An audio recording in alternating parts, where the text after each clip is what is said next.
Dalam slide ini menjelaskan mengenai kekuatan asam dan basa, di mana sebelumnya kita harus mengetahui apa itu asam dan basa. Di sini terdapat teori asam dan basa menurut Arrhenius. Asam merupakan senyawa yang melepaskan ion H+ ketika dilarutkan dalam air. Kemudian basa merupakan senyawa yang melepaskan ion OH- ketika dilarutkan dalam air.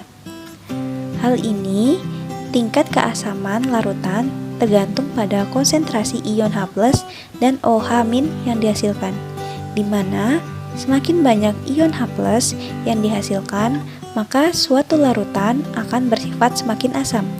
Begitu pula pada basa, semakin banyak ion OH- yang dihasilkan, maka suatu larutan akan semakin bersifat basa. Kemudian, berdasarkan jumlah ion H+ dan OH- yang dihasilkan pada ionisasi asam maupun basa, maka kekuatan asam dan basa dikelompokkan menjadi dua jenis, di mana asam dikelompokkan menjadi asam kuat dan asam lemah, sedangkan basa dikelompokkan menjadi basa kuat dan basa lemah. Kekuatan asam dan basa ini dinyatakan dengan derajat ionisasi, yang merupakan perbandingan antara jumlah mol zat terionisasi dengan jumlah mol zat mula-mula. Nah, asam kuat dan basa kuat merupakan larutan elektrolit yang terionisasi sempurna dalam air atau disebut elektrolit kuat, sehingga nilai derajat ionisasinya adalah 1. Sedangkan asam lemah dan basa lemah merupakan larutan elektrolit yang terionisasi sebagian dalam air atau disebut dengan elektrolit lemah, sehingga nilai derajat ionisasinya adalah lebih besar dari 0 tetapi kurang dari 1. Selanjutnya ada contoh senyawa dari asam kuat dan asam lemah. Untuk senyawa dari asam kuat itu ada asam klorida, asam nitrat, asam sulfat, asam bromida, asam iodida, asam klorat, dan asam perklorat. Lalu itu ada juga contoh senyawa dari asam lemah, ada asam fluorida, asam cyanida, asam asetat, asam sulfida, asam sulfit, asam karbonat, asam sitrat, asam askorbat, asam hipoklorit, asam fosfat, dan air.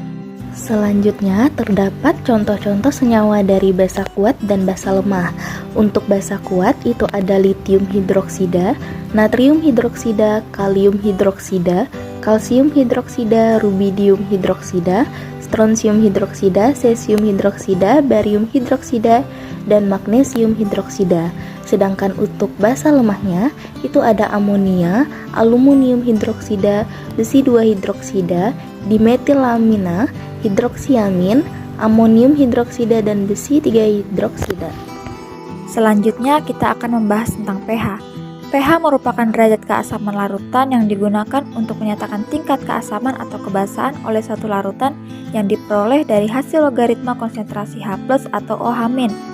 Nilai pH sendiri berkisar dari 1 sampai 14. Kalau larutan yang memiliki pH kurang dari 7 disebut dengan larutan asam, sedangkan larutan yang memiliki nilai pH lebih dari 7 disebut dengan larutan basa.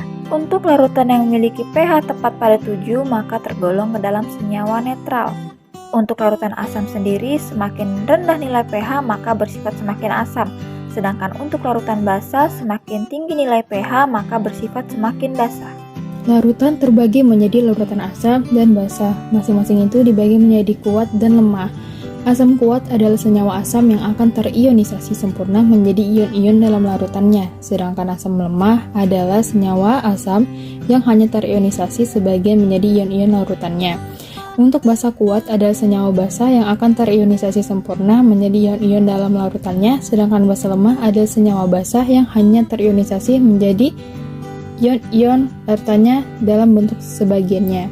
Berikut perhitungannya.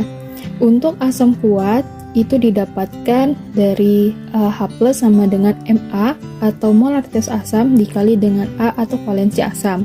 Untuk asam lemah itu dihasilkan dari H+ sama dengan akar Ka atau ketetapan asam lemah dikali dengan Ma atau molaritas asam. Untuk basa kuat didapat dari OH- sama dengan Mb atau molaritas basa dikali B atau valensi basa. Untuk basa lemah itu didapatkan dari OH- sama dengan akar Kb atau ketetapan basa lemah dikali dengan Mb atau molaritas basa. Untuk penghitungan pH asam itu didapatkan dari min log dikali H+. Untuk perhitungan pH basa itu dicari dulu dengan pOH sama dengan min log dikali OH min. Setelah mendapatkan nilai pOH, kita dapat nilai pH-nya. Lalu dimasukkan ke dalam rumus pH ditambah pOH sama dengan 14. Selanjutnya di sini ada contoh soal. Tentukanlah harga derajat ionisasi dan pH dari larutan CH3COOH 0,1 molar dengan harga Ka 10⁻⁵.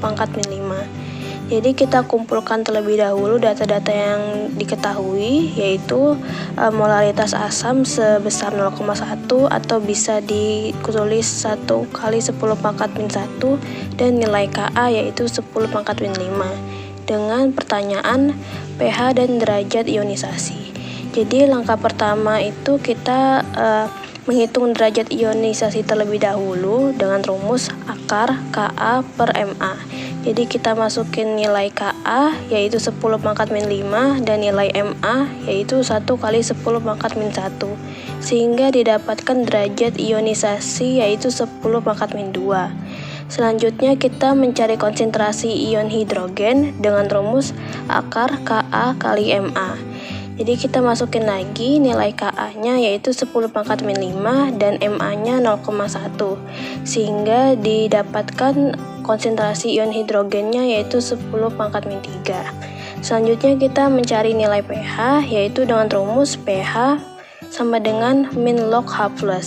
Jadi kita masukin nilai H+ yang kita sudah cari tadi yaitu 10⁻⁵ sehingga didapatkan pH-nya adalah 3.